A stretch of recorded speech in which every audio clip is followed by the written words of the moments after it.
दोस्तों नमस्कार। मेरे YouTube channel A to Z financial services के आज के शो में आपका स्वागत है। मैं कयूम खान।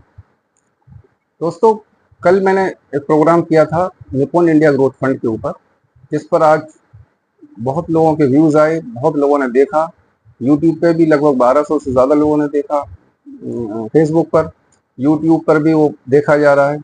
व्हाट्सएप पे भी वो लगातार चल रहा है और लगातार लोगों के कमेंट्स आए हैं, मेरे पास फ़ोन आए और लोगों ने उसको बहुत पसंद किया है। और इससे ये ज़ाहिर होता है कि लोगों को इन्वेस्टमेंट के बारे में अभी बहुत ज़्यादा जानकारी नहीं है और लोग चाहते हैं कि उनको ये जानकारी मिले। तो आज मैं बात करूंगा, आज भी एक ऐसे ही फंड की बात करूंगा जिसने 14 साल में जमा राशि को 18 गुना कर दिया। यानी 6 लाख रुपए से 14 साल के अंदर आदमी को करोड़पति बना दिया। और साथ ही बात करूंगा एक एनएफओ की, जिसे न्यू फंड ऑफर कहते हैं। कुछ लोगों ने कहा है कि एनएफओ के बारे में उनको जानकारी नहीं, हमें बताया जाए। तो एक एनएफओ की बात करूंगा और बाद में कुछ एक प्रश्न आया है, किसी ने भेजा है मेरे पास, तो उस प्रश्न का मैं जवाब दूंगा। और मैं आपको भी कहूँगा कि जो लोगों को कोई क्वेश्चन पूछना है वो कमेंट बॉक्स में लिख सकते हैं क्वेश्चन। मैं अगले प्रोग्राम उसका जवाब दूंगा ताकि आपको उसकी चीज़ का समाधान हो सके। और क्योंकि मैं म्यूचुअल फंड में, मेरा सर्टिफिकेशन भी NISM से और MFI में रजिस्ट्रेशन है, साथ में मैं NISM सर्टिफाइड रिसर्च एनालिस्ट भी हूँ, रिटायरमेंट एडवाइज़र भी हूँ, पोर्टफोलियो मैनेजमेंट सर्विस का डिस्ट्रीब्यूटर का भी मेरे पास सर्टिफिकेशन है। तो आप जो जानकारी करना चाहेंगे आप पूछ सकते हैं, हम उसका जवाब दें।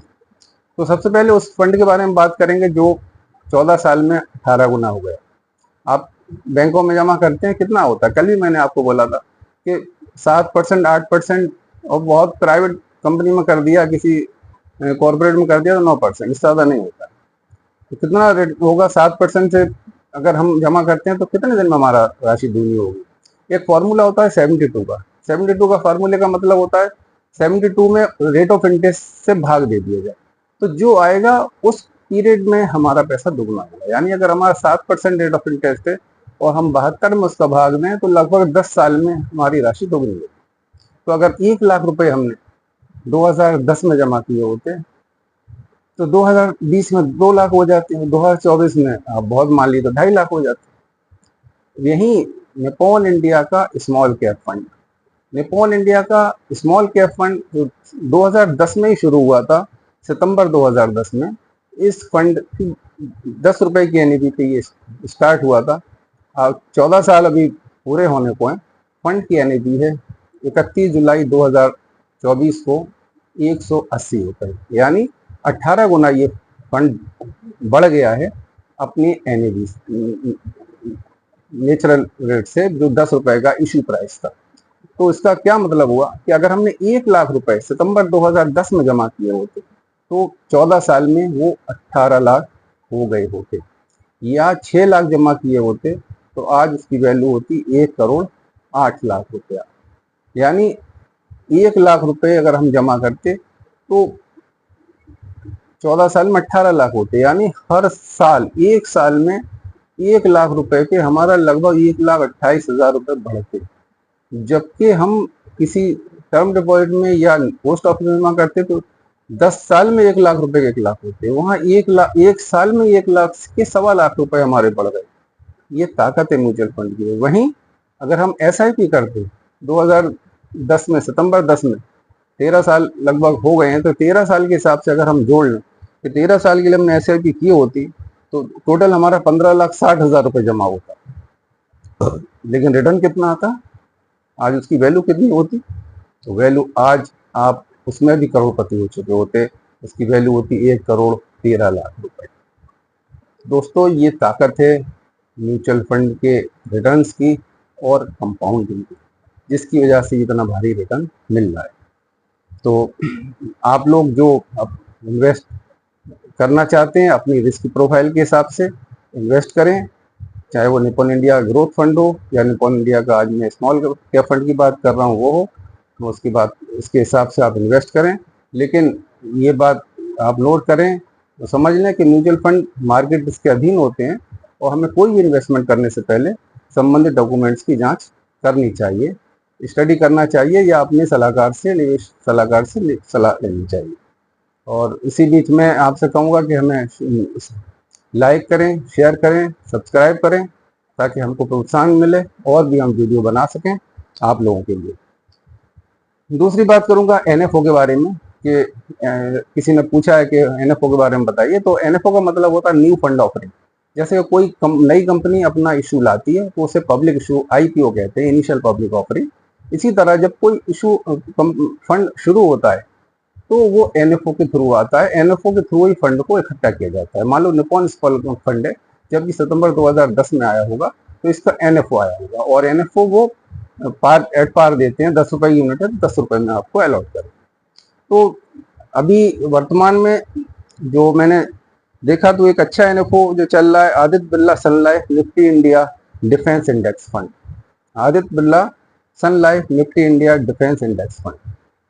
ये क्या फंड है? ये फंड डिफेंस से रिलेटेड जो कंपनीज हैं, जो डिफेंस के लिए सामान बनाती है, उन कंपनीज में पैसा लगाएगा। तो ये इंडेक्स फंड है, तो उन सभी कंपनियों के वेट के हिसाब से पैसा लगाया जाएगा और वो उसी हिसाब से रिटर्न मिलेगा। इसके बारे में आपको बता दूं, डिफेंस कंपनीज कौन सी होती हैं खासतौर से हमारे देश में। Hindustan aeronautics limited, Bharat electronics limited, BHEL, Cochin shipyard, BML, Bharat dynamics, ये वो कंपनीज हैं जो डिफेंस से रिलेटेड प्रोडक्ट्स बनाती हैं। और हमारी सरकार का पिछले कई सालों से, खासतौर जब से हमारे वर्तमान सरकार आई है 2014 से, डिफेंस सेक्टर पर बहुत ज़्यादा फोकस रहा है और इसलिए डिफेंस को फंड एलोकेशन बहुत ज़्यादा हुए हैं। तो इन सभी कंपनियों को बहुत बड़े बड़े ऑर्डर मिले, तो इसलिए पिछले कई सालों से ये कंपनीज लगातार अच्छा रिटर्न दे रही हैं।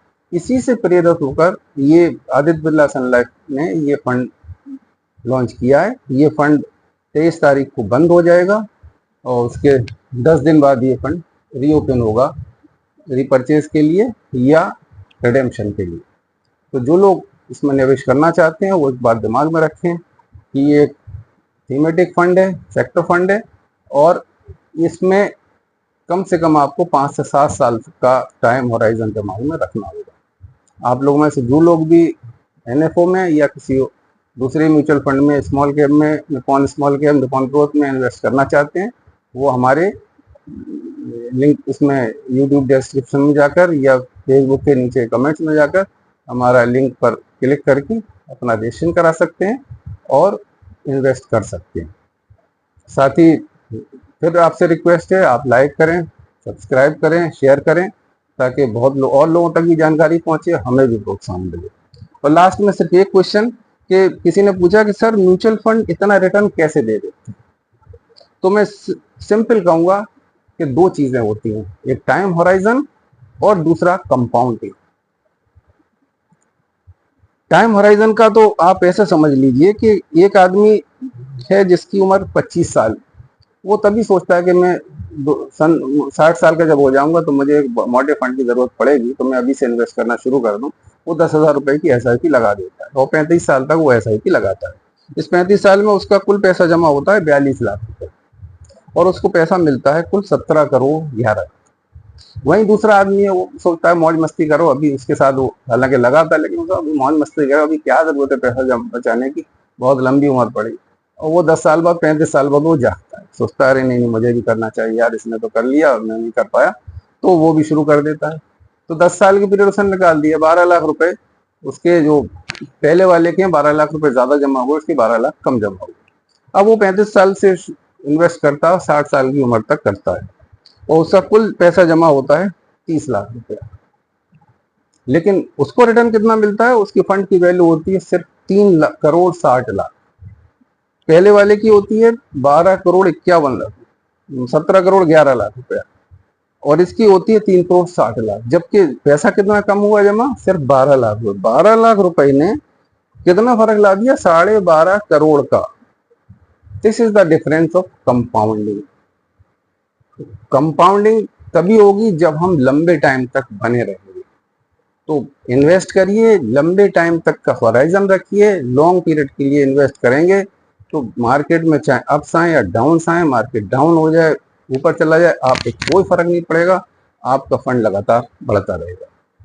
तो धन्यवाद साथियों, बहुत बहुत शुक्रिया। और इसी तरह के दूसरे वीडियो के साथ कल फिर मैं हाजिर होऊंगा।